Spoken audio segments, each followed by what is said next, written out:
Shalom Aleichem à tous ceux et toutes celles qui sont présentement en train de me regarder. Très ravi de vous voir.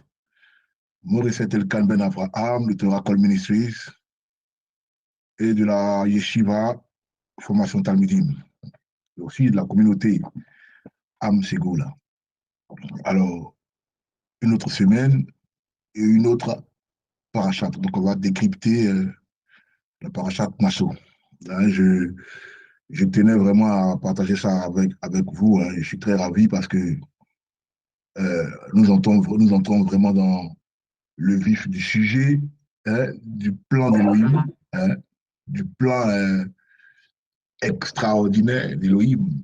Élohim a toujours voulu que nous approchions de lui. Et je vous l'ai toujours dit parce que il serait vraiment impensable de sa part de nous cacher des choses.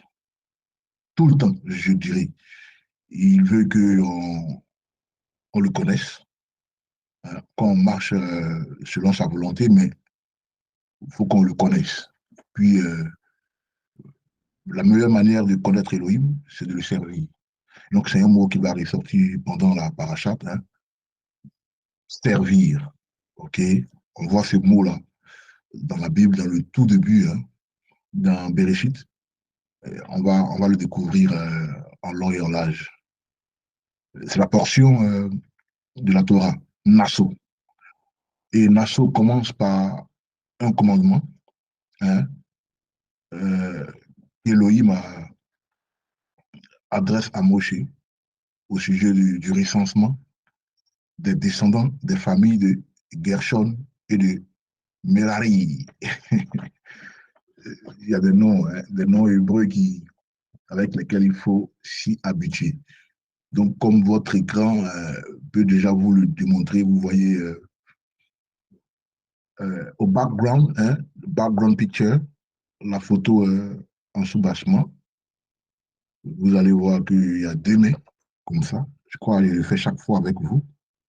Je crois même dans le décryptage de la fête de Shavuot, j'ai parlé de ce signe-là, ce symbole-là. J'avais dit que souvent des frères et sœurs qui ne maîtrisent pas ce que c'est, mais ils l'ont déjà vu avec un artiste. Mais l'artiste, lui, il le fait comme ça. C'est un artiste de rap américain, Jay-Z, right? Jay-Z. Il le fait comme ça. Mais ça, c'est comme ça. OK? Au-dessus de la tête. Ça s'appelle Birkat Akwanim. OK? Bon, c'est la prière des sacrificateurs et puis c'est Aaron qui le fait et puis pour la toute première fois, l'humanité découvre cela. Donc dans la parachat de cette semaine, qui est la parachat Nassau, qui signifie prends, ok, ou soulève, ou lève-le, hein, c'est cette parachat-là qu'on découvre cette prière, vous allez la voir au chapitre 6, à partir du verset 24. Vous connaissez Evarera Adonai, Veishmerera Yaer Adonai Panabelera, Veruneka, Isha Adonai Panabelera, Veasem Lera Shalom. Que Hachem te bénisse, qu'il te garde, qu'il luise sa face sur toi et que tu lui sois favorable, qu'il ait le regard fixé vers toi, d'accord? Et que tu aies la paix. Et non pas la paix qui vient de ce monde-là, mais la paix qui vient d'Élohim. Et donc, c'est la prière d'Aaron. Et il fait ce signe-là. Mais elle est très forte. C'est une prière qui apporte la lumière. Une prière qui, qui révèle que nous sommes, depuis la chute d'Adam et Ève, nous sommes dans le noir. Nous sommes dans l'obscurité. Et cette prière est très liée à Deutéronome 6, 4, 9, le Shema Israël. Et vous voyez, on met le mezouza à la porte. Voilà. Et donc, quand on sort, on embrasse. Quand on rentre, on embrasse. Tout ça, ce sont des symboles dans le judaïsme, hein, toutes dénominations confondues. Si tu es un juif, tu as au moins une mezouza ou un mezouza à la porte. Et donc, les deux prières sont liées. OK? Birkat Kohanim et la prière du Shema. Ce sont des lumières qui apportent, enfin, des prières qui apportent la lumière sur les élus, sur les choisis, les sélectionnés d'Élohim, ceux qui ont le témoignage de Yeshua et ceux qui ont gardé la Torah. Donc, l'image que vous voyez en background, hein, c'est la prière d'Aaron. C'est comme ça qu'on l'appelle, hein, Birkat Akouanim. Et donc, c'est dans cette parachate-là qu'on voit cette prière-là. Et tout à l'heure, on va la développer. Parce que la parachate Nassau fait référence à la lumière et les ténèbres. OK? Beaucoup de morim et puis de rabbins ont leur révélation, ont leur interprétation de Nassau. Pour moi, c'est plus dans le sens de la lumière et les ténèbres. Mais on va toucher plusieurs paramètres. Hein, plusieurs paramètres. Donc, je voulais vous faire savoir ça. Ravi de vous retrouver, frères et sœurs. Et nous sommes partis parce que, comme j'ai dit, cette parachate, qui veut dire portion, hein, en français, en hébreu, c'est parachate, portion ou partie. La parachate de la Torah, qui est Nassau, commence par des préceptes, ok, des ordonnances ou un commandement qu'Élohim remet à Moshe, mais qui est au sujet du recensement. Hein, Moïse se devait de recenser les descendants des familles de Gershon et de Merari. Alors, ce sont 2 ou 3 familles lévites, hein, chargées de servir dans le tabernacle. En d'autres termes, ils doivent transporter. Transporter, en parenthèse, c'est le verbe nasso. Vous voyez donc, j'ai dit quoi, nasso, comme votre écran aussi il l'indique toujours, qui veut dire prendre, ça veut dire transporte. OK? Mais ça a encore une autre définition plus profonde. OK? Donc, ils doivent transporter les Lévites, hein, ce sont ceux qui sont chargés de ça. Ce sont les descendants de Gershon et de Merari. Donc, ils doivent transporter les différentes parties du tabernacle pendant que les enfants d'Israël traversaient le désert. Alors, la racine du mot servi, hein, je vais vous le mettre sur l'écran. La racine du mot servi, hein, c'est avad. Avad. Et c'est un mot qui est très capital. Tout à l'heure encore, on va le développer. Avad. Hein, donc, euh, bien qu'il soit généralement traduit par travail, ok, mais il est très profond. De manière littérale, il veut dire travail. Avad veut dire travail, ok, mais c'est de manière littérale, quoi. Mais on veut parler de servir. Donc, tu es en train de, voilà, je suis en train de vous enseigner, hein, de décrypter la parachate avec vous. Je suis en train de servir qui? Je vous sers. Vous voyez? Je suis en train de vous servir. Et au même titre du service que je vous apporte, je le fais aussi pour Elohim. Je suis en train de servir Elohim parce que je suis un employé de son royaume. Donc, je travaille. Je suis au boulot. D'accord? En plus, dans mon titre d'enseignant, moré en hébreu, je suis en train de travailler. OK? Il pourrait mieux être compris dans le contexte des prêtres, hein, qui rendent leur service pour le Mishkan. Là, je parle du travail et je donne mon exemple. Mais vous voyez, c'est attribué, hein, dans le contexte des sacrificateurs qui sont en train de travailler, hein, dans le tabernacle, hein, ils sont en train de servir Elohim. C'est le mot avad. Donc, avad indique un travail exécuté, d'accord, pour, euh, pour quelqu'un. Ok, tu rends service, ou tu travailles, ou tu mets ton talent au service de, ok, une autre personne. Ok, ça peut être par obligation ou par gratitude. Ça peut être un esclavage, d'accord, ou par gratitude. Ça peut être aussi gratuitement, ou même tu auras des récompenses, quoi. Ok, tu auras un salaire, un ouvrier, ok, qui méritera son salaire. Donc, l'écran déjà vous explique tout ça. Mais vous allez voir aussi que Avad signifie dominer et signifie aussi cultiver. On va, on va lire, vous allez voir. Elohim dit à Adam et Ève, qu'est-ce qu'il dit? Genèse chapitre 2, verset 15. Qu'est-ce qu'il dit? On dit, Hachem Elohim prit l'être vivant et le mit dans le jardin d'Éden pour le cultiver. D'accord? C'est le verbe avad. Vous voyez? Donc, cultiver aussi dans la Bible ici. Il a employé, c'est l'une des rares fois, je crois, ce verbe-là, il est utilisé 2 ou 3 fois dans la Bible. Et la toute première fois, on le voit dans Genèse 1, 28. D'accord? 1, 28. Elohim dit, on dit quoi? Elohim l'a béni. Elohim l'a dit, soyez féconds, multipliez-vous, remplissez la terre, assujettissez-la, dominez sur les poissons, dans la mer, les oiseaux, dans les airs et toute créature vivante qui rampe sur la terre. Ce contexte des verbes utilisés ici, là, quand il dit soyez féconds, multipliez-vous, remplissez la terre, assiduité là et dominez là, c'est avad aussi. C'est le fait de travailler. OK? Et dans Genèse 2, 15, il utilise simplement le verbe cultiver. Et puis, ça révèle aussi le facteur de dominer, domination. OK? Et donc, c'est intéressant de savoir ça. Donc, Adam et Ève doivent cultiver le jardin dans lequel ils sont, le jardin d'Éden. Et lui était en train de les interpeller à travailler pour lui. Mais non seulement ça, il les emmène à, il a dit d'eux, parce que Avad maintenant a une autre connotation. C'est pourquoi je vais aller étape par étape avec vous. Donc, bien qu'il indique un travail exécuté pour un autre, soit par obligation ou par gratitude, comme dans le cas d'un serviteur qui travaille pour son maître, comme je vous l'ai dit, mais le terme Avad a un dérivé qui est Avoda. OK? Avoda qui veut dire adoration. Et donc, il fait ensuite, lui, par contre, référence à tous les différents services que les sacrificateurs accomplissaient dans le tabernacle ou dans le temple. Et ça, c'est important de savoir cela. C'est pourquoi j'ai mis sur, sur votre écran ces explications que vous pouvez voir maintenant. D'accord? Et c'est important de savoir ça. Avoda, qui veut dire adorer, mais qui veut dire aussi servir. OK? Qui vient aussi du verbe avad, servir, adorer. Vous voyez donc de domination, de dominer, de travail, de cultiver, on va à adoration. Vous voyez, c'est intéressant de savoir tout ça parce que quand Elohim choisit l'homme, il le mit dans le jardin d'Éden, c'était à un but. Ou je veux dire, c'était pour un but, mais un but, pour un but bien précis.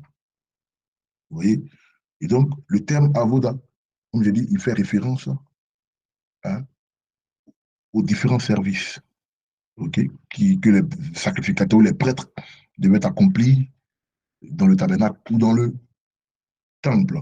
Mais cependant, la première fois que le mot avare est utilisé se trouve en réalité dans le jardin d'Éden, comme je vous l'ai dit, ok, dans le Gan Eden, où Adam travaille et cultive la terre, où il est en train de servir hein, Elohim. Ben, il est en train de travailler dans le jardin. Quoi. Alors, ça nous emmène à savoir quelque chose. Puisque si Avad est connecté hein, aux prêtres qui servent dans le tabernacle, et que c'est le verbe qui est utilisé pour Adam, en train de servir le jardin, hein, il est en train de travailler, cultiver. Donc, Adam est vu en tant que prêtre dans le temple. Voilà la révélation. Et c'est important de ne pas passer à côté de ces facteurs. Adam est vu en tant qu'un prêtre. Et s'il est vu en tant qu'un prêtre, alors le jardin est vu comme quoi? C'est une image hein, du tabernacle. D'accord?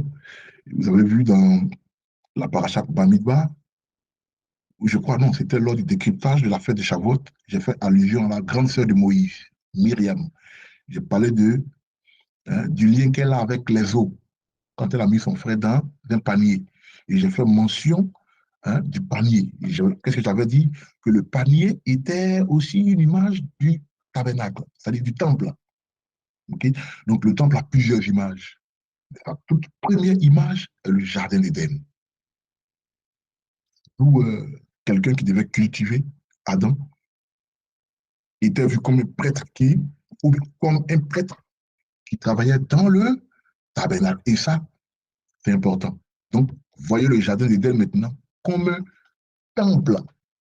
Et si vous avez cette idée-là, vous avez cette image-là, les écritures deviennent encore plus faciles pour vous. Vous pouvez je dirais, remplacer même le jardin, non seulement par un temple, mais aussi par un palais royal, puisqu'il était aussi roi. Vous voyez? Et donc, le jardin est en réalité la première maison. Hein? Je vais vous donner ce mot-là, hein? La maison d'Élohim, quand on parlait de chambre haute, voilà, la maison d'Élohim ou le temple, voilà. Donc, le jardin est vu comme la toute première maison, en réalité, quoi, qui est conçue par et pour Elohim, dans le but d'instruire son peuple sur la façon de l'adorer ou de l'aborder dans le service ou le culte. Et ça, c'était pour en arriver là que j'ai commencé tous ces détails-là. Et c'est important de le savoir. Donc, le mot avad, dans la parachate Nassau, il comporte également un certain nombre de variantes qui sont utilisées 24 fois au total. Vous avez les captures que je vous ai fait parvenir, les captures euh, de la lecture, même de la lecture obligatoire chaque semaine. Quand vous lisez la parachate, vous voyez que le mot ressort 24 fois. OK? OK? J'ai dit trois principales, hein? Trois principales, mais 24 fois, on voit le mot. D'accord? J'ai dit trois fois, mais c'est en conséquence de cause. Hein? Mais le contexte de cultiver, la avade, ou travailler, ou servir, parce que vous allez voir servir, mais cultiver, c'est pas vraiment rempli dans l'écriture. Hein? Mais le contexte, dans le but de servir Elohim, on le retrouve 24 fois dans la parachate, Masso. Pas dans toute la Bible, hein, dans la parachate. Alors, ce qui est intéressant, c'est que le chiffre 24, je vous l'ai dit, n'est pas un chiffre en l'air. OK? Cette portion, enfin, cette portion Masso là, de la Torah contient la première mention du nombre 24 dans les Écritures. Et ça se trouve en Nombre chapitre 7, verset 88. Donc, on va lire ça. OK? Nombre chapitre 7, verset 88. Qu'est-ce qu'il a dit? Il a dit, le bétail pour le sacrifice d'offrande de paix comprenait 24 taureaux, 60 béliers, 60 boucs et 60 agneaux mâles dans leur première année. Vous étudiez avec moi, vous savez que la gématria est un facteur qui met tout lecteur d'accord. C'est le summum, c'est le quatrième niveau d'interprétation de la Bible. Hein, la Bible a 4 niveaux d'interprétation. Premier niveau, c'est Peshat. Deuxième niveau, c'est Remez. Troisième niveau, c'est Derash. Et le quatrième niveau d'interprétation de la Bible, c'est la sorte. Et c'est la sorte, c'est le côté mystique, la révélation cachée. OK? C'est la Derash qui te permet de comprendre la sorte. Parce que elle, c'est le côté recherche. Les révélations qui sortent à partir de tes recherches. Et pourquoi je dis ça? Parce que tu vas rechercher, tu vas voir qu'il y a 24 fois hein, le contexte de servir Elohim, Avad. Hein, bien que ça veut dire aussi cultiver, hein, dans Genèse, on l'a vu. Mais le contexte dans la parachate Nassau, de servir Elohim, là, on le trouve 24 fois. Et comme votre écran vous l'indique, vous allez voir que la gématrie, hein, la gématrie, 4 plus 2, ça nous donne 6, qui est à l'image de la sixième lettre de l'alphabet hébreu, qui est la lettre Vav. OK? Mais dans le contexte hébraïque ou juif, le chiffre 6 fait référence à l'homme, d'où l'homme fut créé le sixième jour. Et d'où vous avez aussi le chiffre 666. Ça parle de l'homme qui a la pensée animale. C'est-à-dire que la bête, c'est un homme, mais il agit comme un animal. C'est-à-dire qu'il peut prendre son prochain, le découper comme un morceau de, hein, je sais pas, comme un mouton qu'on découpe, il peut le faire bien cuisiner, puis il mange l'homme. C'est un exemple que je donne. L'homme animal. Vous avez cette expression qui dit l'homme est un loup pour l'homme. Ça, c'est le chiffre de la bête. Mais ça va encore plus au-delà. Bien que ce ne soit pas quelque chose sur lequel je vais m'attarder, je vais vous faire le côté 6, le chiffre 6. Hein, en anglais, on dit 6. Donc, excusez-moi, j'aime beaucoup dire 6 parce que je parle beaucoup l'anglais, donc ça me fatigue, quoi. Mais vous allez voir, donc la gematria de 24 parce qu'on trouve 24 fois l'expression servir.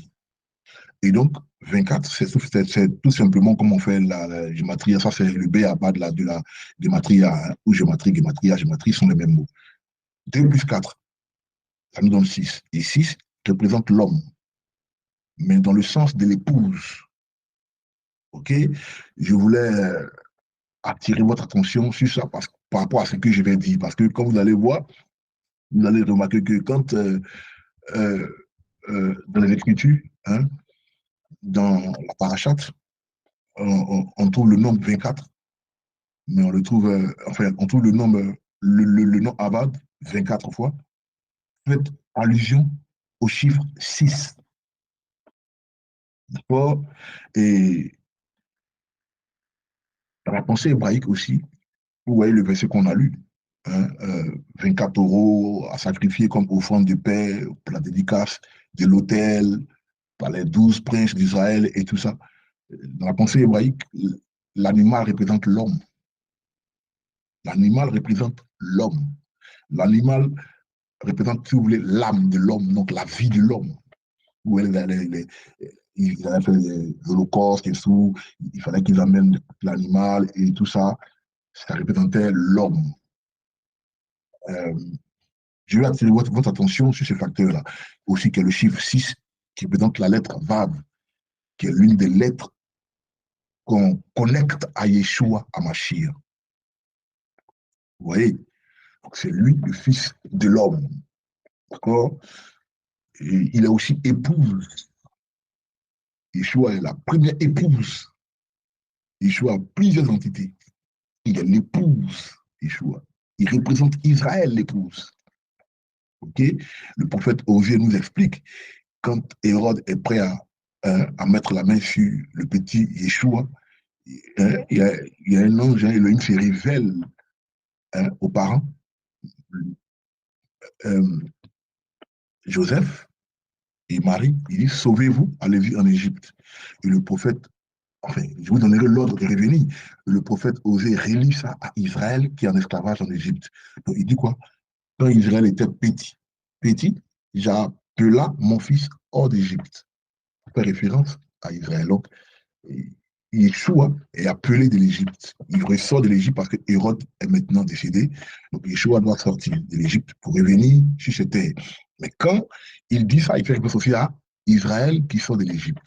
Et donc, c'est ce lien-là qu'il ne faudrait pas oublier.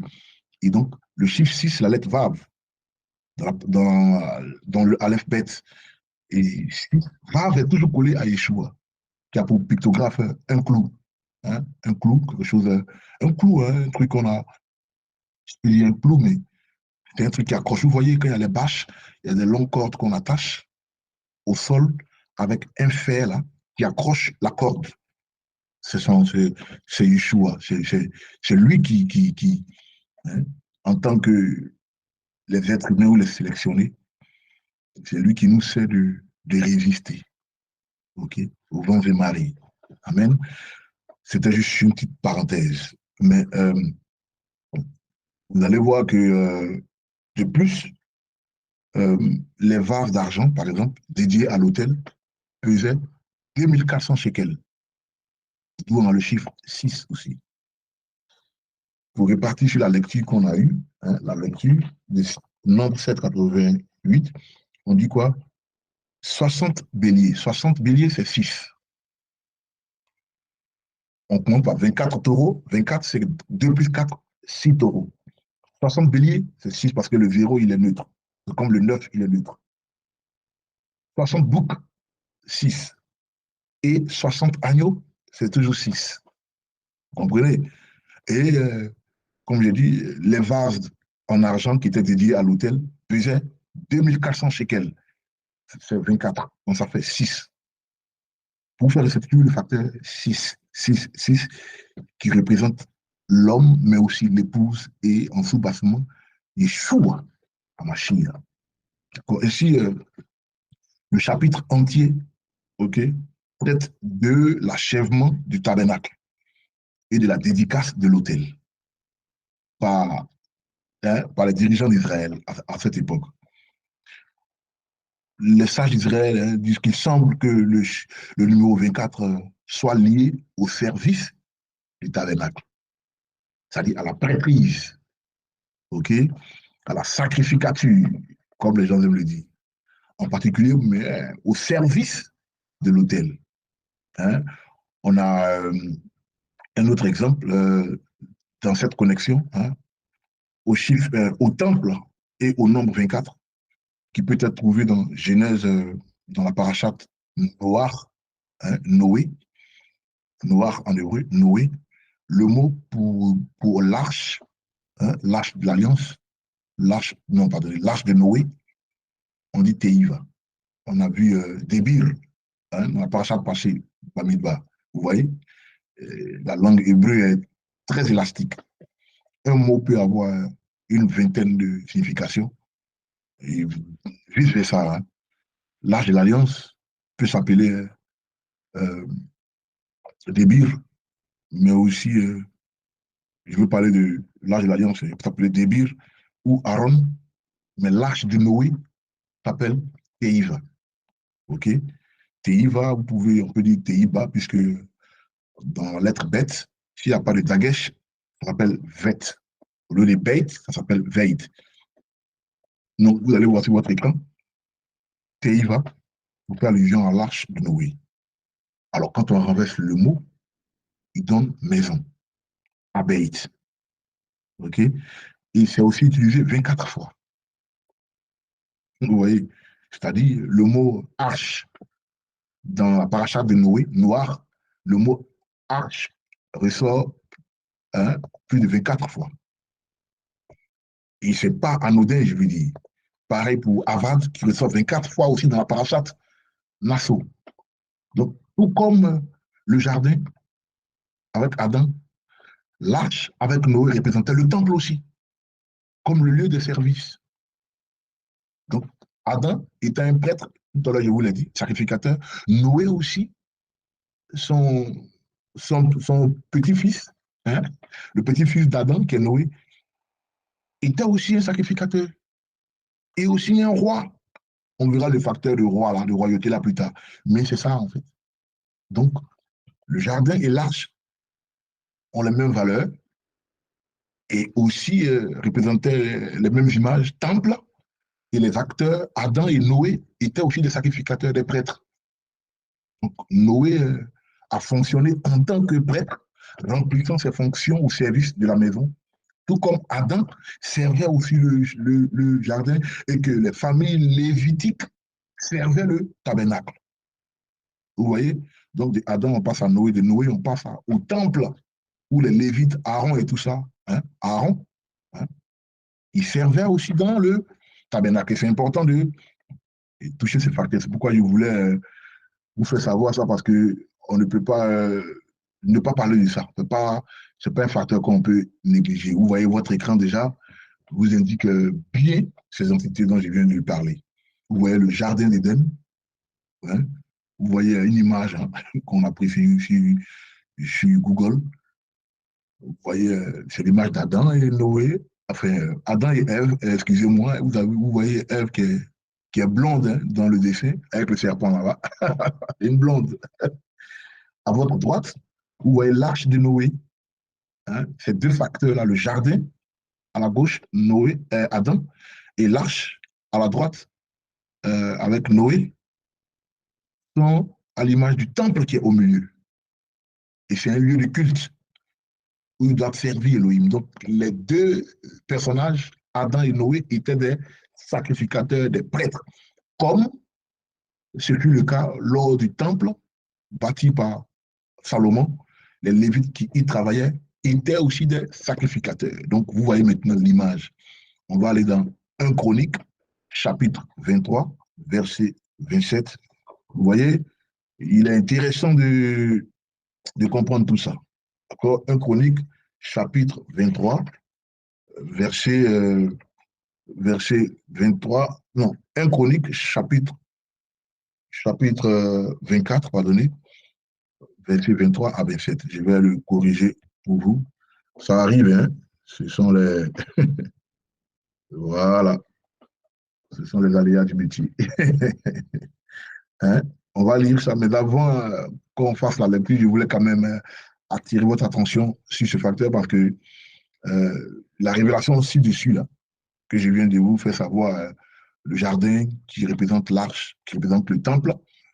Hein. Donc, Adam et Noé, ils ont fonctionné comme des prêtres qui remplissaient leurs fonctions dans la maison d'Élohim. Hein. Ils servaient de la même manière. Hein. C'est aussi l'image des Lévites, la famille lévitique qui servait, hein, dans le tabernacle. Donc, cette révélation, hein, ce fut sur la base de 1 Corinthiens, enfin 1 Chronique. Hein. Je veux dire, non, ce n'est pas le chapitre 24, parce que il faut que j'enlève ça, ce n'est pas le chapitre 24. Voilà. Parce que après ma lecture, c'est une longue lecture, en fait, je veux dire. Les chapitres 23, 24, 25, 26 et 27, voilà. Mais chapitre 24, comme j'avais écrit, à partir du verset 7, hein, au verset 18, vous allez voir les différents ordres. Et les ordres sont au nombre de 24. Je vais lire ça rapidement pour vous. Le premier à être tiré au sort était Yehoyariv. Hein, chapitre 24, 1 Corinthiens, 1 Chronique, j'ai dit Corinthiens, 1 Chronique, chapitre 24, à partir du verset 7. OK? Mais vous lisez à la maison chez vous, lisez 1 Chronique, les chapitres. OK? 23, 24, 25, 26 et 27. C'est pas long, hein? Mais moi, je lis pour vous chapitre 24. OK? Je trouve bien sûr après le chapitre 23, à partir du verset 7. Le premier à être tiré au sort fut Yehoyariv, le deuxième Hidaya, le troisième Harim, OK? Le quatrième Seorim, le cinquième Malkia, le sixième Miyamin, OK? Je me dis la main droite, Miyamin. Le septième Akot, hein? Ce sont les divisions, hein? Depuis l'histoire du tabernacle, ce sont les divisions, ceux qui ont servi dans le temple. Hein? Le neuvième, le huitième, Avia. Avia est le parent de Zacharia. D'accord? Zacharia. Donc, vous avez l'image de Jean-Baptiste, le père de Jean-Baptiste. Il a servi aussi dans le tabernacle. Et donc, Avia est un grand-parent de Jean-Baptiste. OK? Et donc, c'est l'ordre de leur famille lévitique. Jean-Baptiste est un lévite, il ne faut pas l'ignorer. D'accord? C'est important de savoir ça. Et en huitième position, en huitième position, mais en neuvième position, vous avez Yeshua. OK? Yeshua, or le chiffre 9 est le chiffre de la vérité dans la pensée hébraïque. OK? Et c'est pour ça que quand Jean-Baptiste voit Yeshua, il dit voici l'agneau, hein, d'Élohim, celui qui ôte le péché du monde. Il était en train de passer le relais à la prochaine, hein, division qui va servir dans le tabernacle. Donc, Yeshua, n'étant même pas lui-même lévite, mais le bâton lui est passé là. Donc, la phrase de Jean-Baptiste, parce que les gens pensent que dans le Jourdain, c'était un exemple qui veut. Non, non, non, non, non, non. Jean-Baptiste passait le bâton de pèlerin à Yeshua. Quand il dit voici l'agneau, il dit quoi? Qu'il croisse et que moi je diminue. C'était un code. 1 Chronique, chapitre 24. Là, nous sommes au verset 11. OK? Le neuvième, c'est Yeshua. Dans votre Bible, vous allez voir ça. Le neuvième, c'est Yeshua. Et ainsi de suite. 10e jusqu'à 24e, qui est Maz Yahou. OK? Alors, je fais mention de ça parce qu'il était important de savoir les divisions des descendants d'Aaron. Pour le clergé, où on a aussi les descendants d'Azaph pour la musique et les divisions des gardiens et le peuple d'Israël pour le service militaire, hein, le tout en relation avec une variante du chiffre 24. Donc, je voulais faire ressortir le chiffre 24, puisqu'il y a 24 divisions. Okay? Donc, les noms spécifiques que vous voyez là-dedans, on a Yeshua. C'est important de savoir ça, d'accord? On a Yeshua. C'est important, vraiment important de savoir ça. Et c'est 1 Chronique, chapitre 24, à partir du verset 27. Alors, comme les prêtres étaient assez nombreux et dispersés dans tout le pays d'Israël, Il n'était pas possible pour tous de servir au temple en même temps. Donc, il fallait concevoir un système pour eux qui les divise en groupes pour servir dans le temple chaque semaine. Donc, c'était les 24 cours, pour ne pas dire les 24 divisions, OK, des sacrificateurs, des prêtres qu'on appelle en hébreu Mishmarot. Je crois que je l'ai sur votre écran. Hein. Je crois que je l'ai sur votre écran. C'est eux qui devaient se rendre dans le lieu de culte pour aider à l'avancée du service. Ce sont les Lévites qui étaient choisis de toute façon. C'est eux qui étaient responsables de toutes ces choses-là dans le tabernacle. D'accord. Et vous allez voir aussi, à partir du mot Mishmarot, on a la racine Shamar. Shamar. Et Shamar signifie garder. Vous connaissez Shema. Shema Israël, écoute et obéit. Le facteur obéit, là, hein, ça veut dire garde. Ça veut dire recevoir. Recevoir la garde. Celui qui est de garde. Voilà. La pharmacie de garde. Hein, ou celui qui est de garde aujourd'hui, hein, le gardien. OK? La racine en hébreu, c'est Shamar. Dans Shamar, on a aussi Shema. Écoute et obéis. Shema, Israël, Adonai, Elohim, Adonai, Erad. Voilà. Donc, on a Shema. Mais Shema nous donne Shamar. Et Shamar vient de Mishmarot, qui veut dire les divisions ou les cours. Les 24 divisions, les 24 cours, qui signifie garder. D'accord? Et c'est important. C'est pourquoi je vous ai donné ce signe de la Birkat à Kohanim. Quand Aaron, qui est le grand prêtre, hein, toutes les divisions-là, ils ont pour responsable Aaron. OK? Cette prière-là apporte la lumière. Et quand quelqu'un est de garde, quelqu'un protège quelque chose. Vous voyez, je vous ai dit par rapport aux mésouzotes qui sont qui sont à la porte des maisons, on embrasse, c'est pour garder l'individu, le frère ou la sœur qui vont au travail, euh, l'enfant qui va à l'école, il embrasse, allez, au shalom, maman, au wash, tout le monde, il est gardé. OK? On a un œil sur lui. C'est pourquoi dans sa prière, Aaron dit quoi? Il dit quoi? Yevarera, Adonai, Veishmerera. OK? Mais quand il dit ça, il est en train d'interpeller, hein, la voûte céleste sur un élément, sur l'un de notre ou l'un de leurs. Hein. Il dit, il marche là, il va à l'école, il va au travail, le monde est ténébreux, mais ayez l'œil sur lui. Yevarera, Adonai, Veishmerera, Er Adonai Panabelera. Shalom. D'accord? Et Hachem te garde. Okay? Qu'il te garde et qu'il te guide. D'accord? Donc, pareil pour les sacrificateurs qui gardaient le tabernacle. Hein, et c'est eux qui guidaient les travaux.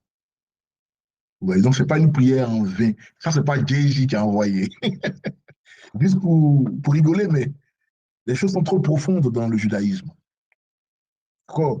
Et donc, vous allez voir le roi David, il a même assigné chacune des 24 divisions sacerdotales là, à un service hebdomadaire, au cours duquel les prêtres étaient responsables de la tenue du calendrier des offrandes.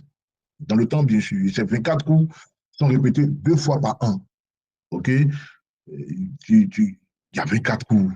Et donc, tu n'es pas le seul roi. Chaque famille lévite a son rôle à jouer, mais 2 fois par an. OK? Voilà comment c'était constitué. Donc, lorsque, par exemple, les premiers et deuxièmes temples ont été construits, les prêtres ont assumé leur rôle dans le métier des offrandes.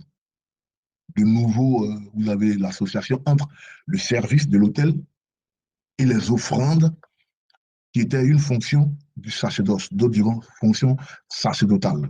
Donc, chacun des groupes, hein, chacun des 24 groupes était divisé en 6 familles de prêtres.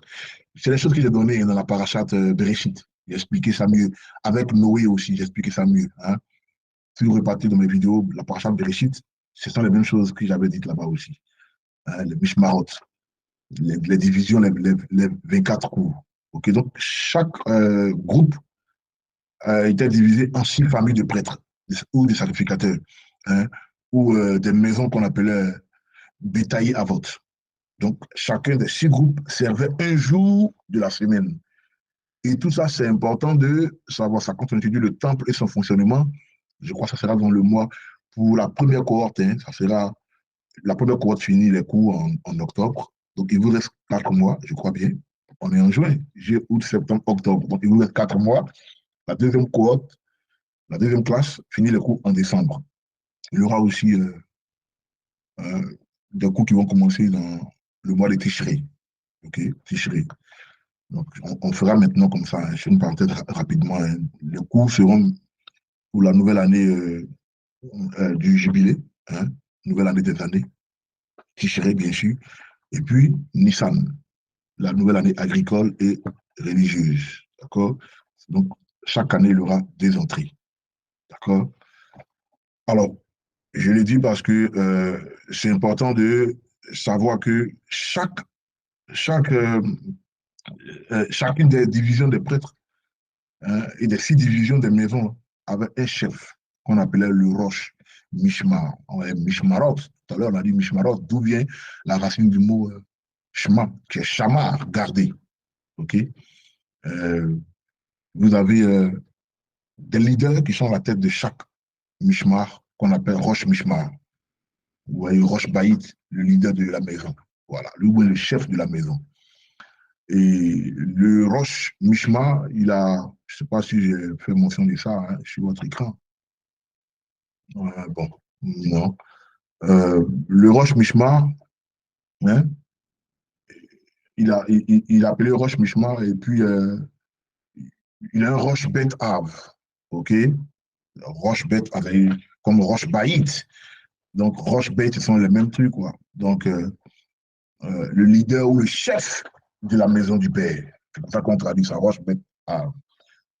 Mais lors du Shabbat, par exemple, les 6 hommes qui travaillent ensemble doivent le faire dans un tandem incroyable.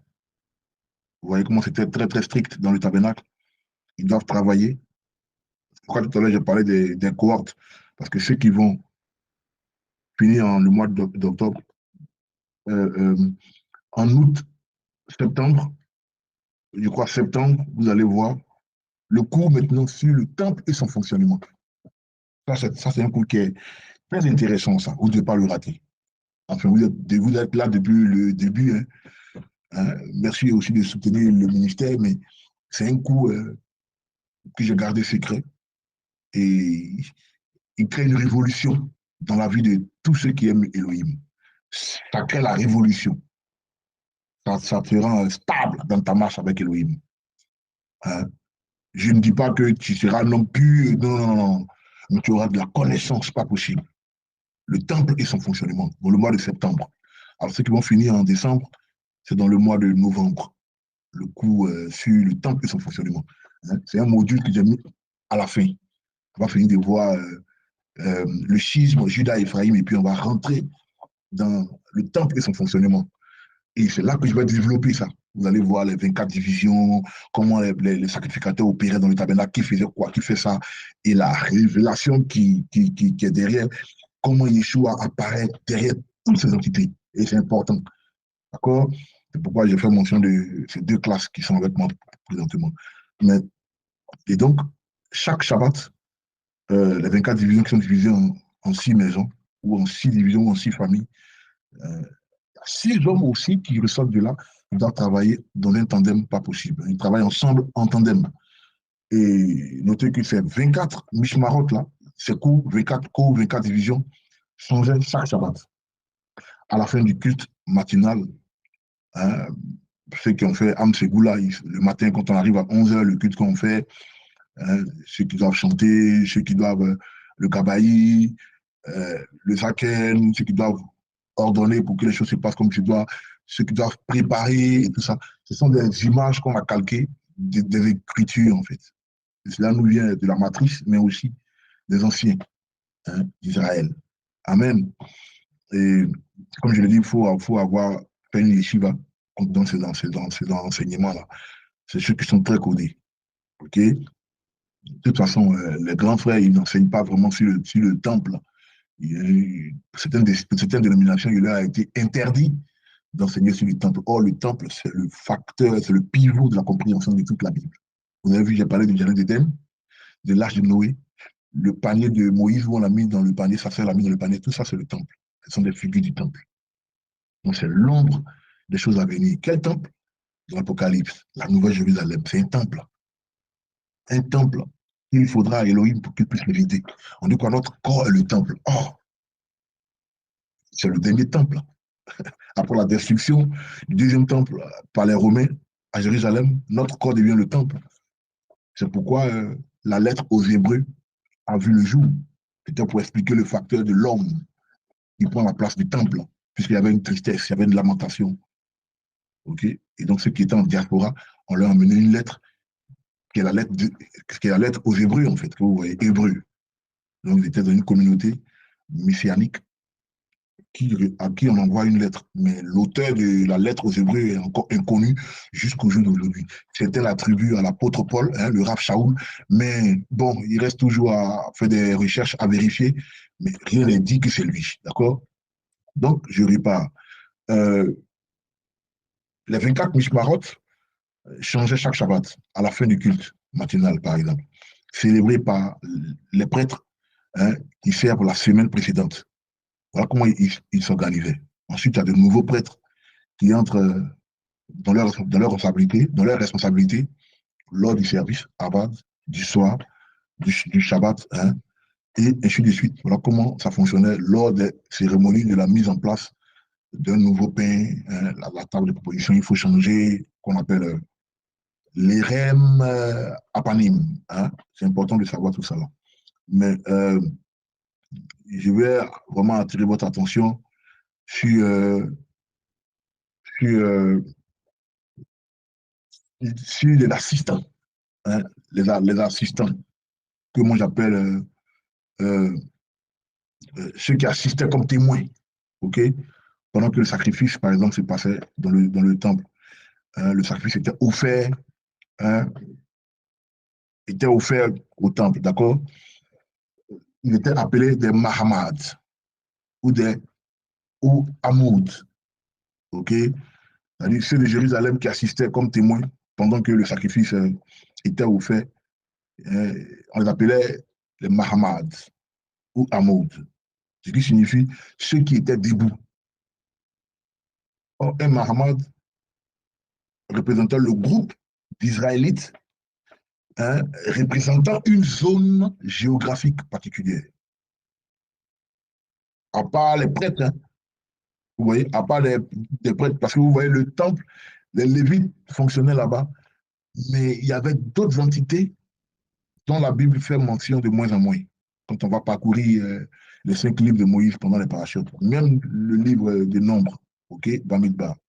Alors, à cette époque-là, à l'époque du temple, Eretz Israël était divisé en 24 districts, hein, 24 communes, quoi. Et chacun de ces 24 groupes de Mahamad là était associé à l'une des 24 familles Mishmarot, des Lévites ou des prêtres. Donc le groupe Mahamad et les Mishmarot des prêtres représentaient le même district. Voilà comment Elohim avait placé les choses. Il y a tellement à dire sur ce facteur-là pour parler des communautés, en fait. Mais je ne vais pas trop m'éterniser là-dessus. Quand le cours sur le temple et son fonctionnement va arriver, vous allez voir qu'il a fait peur. Vous allez comprendre la phrase du Rav Shaoul quand il dit, je crois que même c'est quand même malheur, parce que c'est les mots en hébreu, il dit malheur à ceux qui changent de communauté. C'est-à-dire les choses sont placées dans le but qu'on évolue ensemble, mais quand un maillon est détaché, le service, hein, perd sa valeur. Les autres peuvent continuer, mais celui qui s'est détaché là, il est dans un souci, mais sans s'en rendre compte. Ici, il est innocent ou ignorant, c'est vraiment triste. Parce que tu as été appointé pour un service dans un tabernacle et tu vas travailler dans un autre. Il n'y a pas deux temples, quoi. Donc, ils diront, mais on peut aller suivre un autre rabbin si on n'est pas à l'aise dans un lieu. Et le lieu n'est pas désorganisé, quoi. Vous voyez comment j'explique ça? OK? On a un autre lien très intéressant avec le numéro 24, hein, avec le chiffre 24 qui se trouve dans la zone d'abattage de l'enceinte même du temple, dans lequel se trouvaient 24 anneaux et 24 tables correspondant aux 24 mishmarot. Donc, chaque mishmar, sacerdotal bien sûr, avait son propre anneau dans le temple, ainsi que son propre emplacement pour les vêtements. Toujours à l'idée, 24 c'est 6, l'épouse. L'épouse est très, très organisée. Très organisée. Elle sait ce qu'elle est en train de faire. Et c'est chose qui s'apprenaient. On les formait pour ça. OK? Maintenant, je vais vous emmener dans l'Apocalypse. Hein? On réalise que le concept des 24 vieillards ou les anciens dans le livre d'Apocalypse maintenant commence à avoir une autre définition. Ça commence à avoir plus de sens pour ceux qui me suivent maintenant. Hein? Vous qui me suivez maintenant, vous commencez à voir, hein, que le truc devient intéressant. D'accord? Ça devient intéressant. Les 24 vieillards, les 24 anciens dont parle la Bible. Hein, là, j'ai pris l'image comme ça. Hein. C'est une image très belle, hein, sur votre écran. Hein, les 24 vieillards. Apocalypse chapitre 4 et chapitre 26 et chapitre 6. Hein. Si vous me le permettez, je crois qu'on va faire une lecture rapide. C'est important tout ça. Hein. Apocalypse chapitre 4 et chapitre 26. On va le lire de toute façon. Hein. Ces vieillards-là sont au nom des 24. Et le chiffre n'est pas anodin. Vous voyez, on voit 24, 24, 24. J'ai attiré votre attention sur le chiffre 24 pendant maintenant 20 minutes. Et puis on atterrit à l'Apocalypse pour un autre concept. Il s'agit des 24 vieillards ou les 24 anciens dans certaines euh, traductions de certaines Bibles, dans le livre de l'Apocalypse. Hein? Et ça nous révèle encore plus de sens. D'accord? Il y a certes beaucoup de conjectures, hein, sur ce que ces anciens pourraient représenter, mais sans compréhension de la fonction, de la conception du temple, il est facile de tirer des conclusions erronées. Ça, c'est clair. Pourquoi j'ai dit dans le mois d'octobre pour la première cohorte, dans le mois de novembre pour la deuxième cohorte, septembre, octobre et novembre, décembre pour la deuxième cohorte, le temple et son fonctionnement, ce sera ce module-là. Vous allez maintenant comprendre pourquoi j'ai dit les 24 vieillards, on les voit quand on est dans l'Apocalypse, mais tu ne sais pas qui ils sont. Bon, pourquoi 24? Pourquoi pas 60 vieillards? Mais quand tu comprends le temple et son fonctionnement, maintenant tu as une idée bien précise. Hein? Comme on dit en anglais, ça make sense maintenant. Hein? It makes sense now. OK? Donc, parce que tu as la conception du temple, donc tu auras bien sûr la compréhension, hein, de l'essence de ces 24 vieillards. En général, on pense que ces 24 anciens, là, ces 24 vieillards représentaient les 12 chefs des 12 tribus, en combinaison avec les 12 apôtres dans le Nouveau Testament, Brit Hadash. Il est simplement probable, hein, que le Rav Yohanan Jean se réfère à la direction des 24 cours, les mishmarot de la prêtrise, responsable des offrandes au temple et du service à l'autel. Okay? Donc, maintenant, vous voyez, c'est pour ça que j'ai choisi l'image là. Là, ils sont en plein service. Là. Les 24 vieillards sont en plein service. C'est une image où ils sont. On peut le compter, mais je vais vous montrer l'image. Hein, c'est très intéressant quand vous voyez l'image. Vous voyez, je mets mon curseur, hein, vous voyez le trône, vous voyez les chérubins. Ça, ce sont les chérubins avec les différents visages. Hein. Il y a un aigle, un homme, un bœuf et puis un lion. Hein. Ézéchiel les a bien décrits là. Hein. Ils ont des yeux partout sur le corps, vous voyez les yeux partout sur le corps, parce qu'il a dit de ne pas représenter les choses du ciel sur la terre. Donc, alors que quand Ézéchiel fait mention, il ne montre pas quatre êtres séparément, non. Il montre un seul être avec quatre faces. Donc, le dessin, il est le bienvenu. OK? C'est quatre êtres. Alors que Ézéchiel, c'est un seul être, mais quatre faces. Donc, du coup, ça ne correspond pas vraiment à cette misva-là qui dit de ne pas représenter les choses de là-haut sur terre. Donc, c'est une très grande image. Une très grande image, moi j'adore. D'accord? Et je pense que les vieillards, là, hein, j'ai essayé de les compter, mais c'est très intéressant. Hein. Il arrive au nombre de 24 aussi. Tout ça, c'est important. Hein. Alors, je le dis parce que euh, quand on va lire Apocalypse 4, hein, verset 4, qu'est-ce qu'on dit? On dit, autour du trône, il y avait 24 autres trônes. Oh là là. Et sur les trônes étaient assis 24 anciens vêtus de vêtements blancs et portant sur leur tête des couronnes d'or. Oh là là. En Apocalypse chapitre 5, verset 8, qui nous dit, euh, quand ils eurent pris le rouleau, les quatre êtres vivants, on parle de hein, les faces, quoi, fait allusion aux êtres aussi. Et les 24 anciens se prosternèrent devant l'agneau. Chacun d'eux avait une harpe et des coupes d'or remplies de morceaux d'encens, qui sont les prières du peuple d'Élohim. Et ils chantaient un chant nouveau. Amen. Et donc, les prières, éventuellement, ont fini par remplacer les offrandes à l'autel. Ça, tout le monde le sait. Notre corps est devenu le temple d'Élohim. On ne va pas amener de cabri dans notre corps. Oh. Donc, c'est nos prières. Hein. On a cette image-là aussi de l'encens. Hein. De l'encens, la fumée de l'encens hein, qui se dégage de l'encensoir représente nos prières. Donc, Elohim les reçoit comme un parfum de bonne odeur. D'accord? Et donc, on attend la reconstruction du troisième temple. Et la coupe d'or à l'encens faisait partie du service aussi, de l'Erem Apanim. D'accord? Les pains de proposition. Je vous ai déjà dit ça. Dans le lieu saint, il y avait trois entités. Il y avait le chandelier, hein, la menorah, il y avait la table des pains de proposition, et puis il y avait l'autel des parfums qui est l'autel de l'encens. D'accord? Et on attend la reconstruction du troisième temple.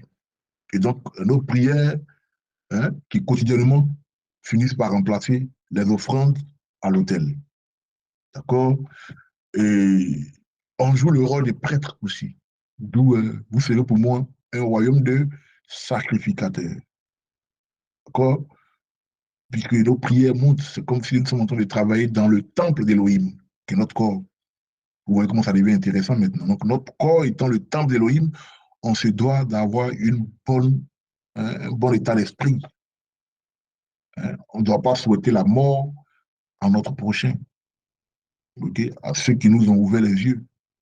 On ne doit pas, on doit pas être méchant envers notre prochain. Hein. On doit toujours penser à la réconciliation. Hein. On n'est pas obligé de marcher avec des gens, mais on pense du bien d'eux, quoi. Amen. Et donc, c'est un conseil que je donne quoi, à ces frères-là qui m'écoutent. C'est très important. Hein. Donc, il faut retenir cela. Il faut retenir cela. La paracha est très simple. Elle est très simple. Elle n'a pas trop de, de révélations là-dedans. Mais je voulais attirer votre attention sur ce facteur, okay, mais qui est très important. Effectivement, les 12 tribus d'Israël, plus les 12 apôtres de Yeshua, d'autres diront les 12 Talmudim de Yeshua, représentent les 24 anciens dans la pensée hébraïque. C'est le verset qu'on a lu dans Apocalypse chapitre 4, verset 4, et Apocalypse chapitre 5, verset 28. D'accord? Donc, ce qu'il faut retenir, euh, il est clair que sans une solide compréhension de la structure, de la conception et des services du temple, c'est-à-dire le temple et son fonctionnement, si l'on doit servir ou percevoir une grande partie du livre de l'Apocalypse, ça sera vraiment, comme on dit, vraiment un défi à relever. Ça sera très dur. Donc, pour comprendre même l'Apocalypse, il faut comprendre le temple et son fonctionnement. Il faut comprendre la conception du temple, le contexte, bien sûr. Il faut comprendre la structure. Parce que quand je parle de temple et son fonctionnement, qui sera votre module du dernier mois de votre étude, par exemple, c'est tous ces facteurs-là qu'on va toucher.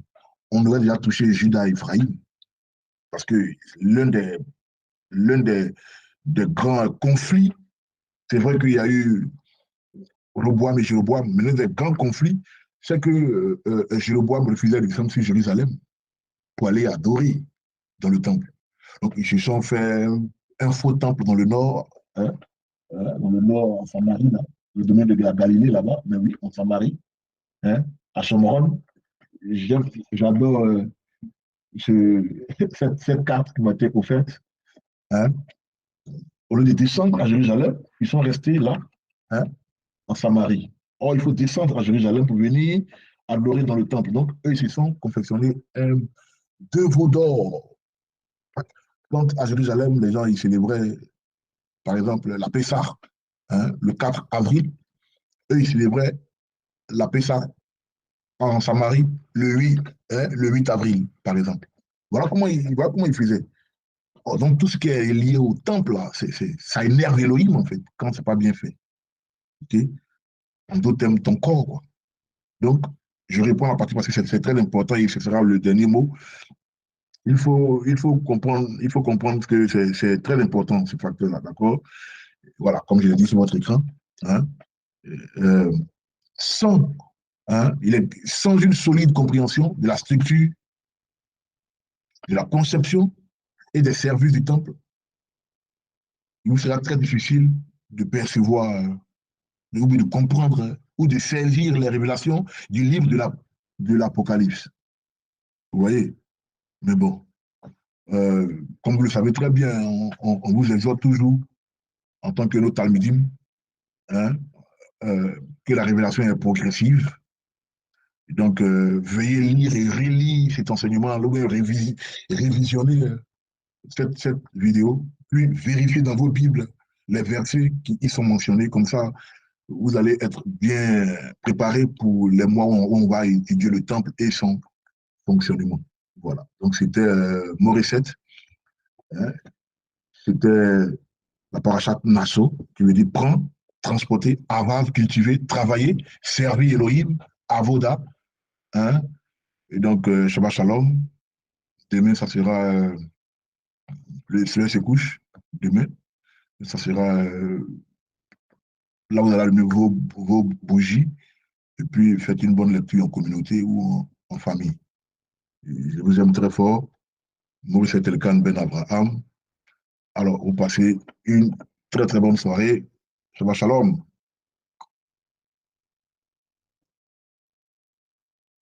Au revoir.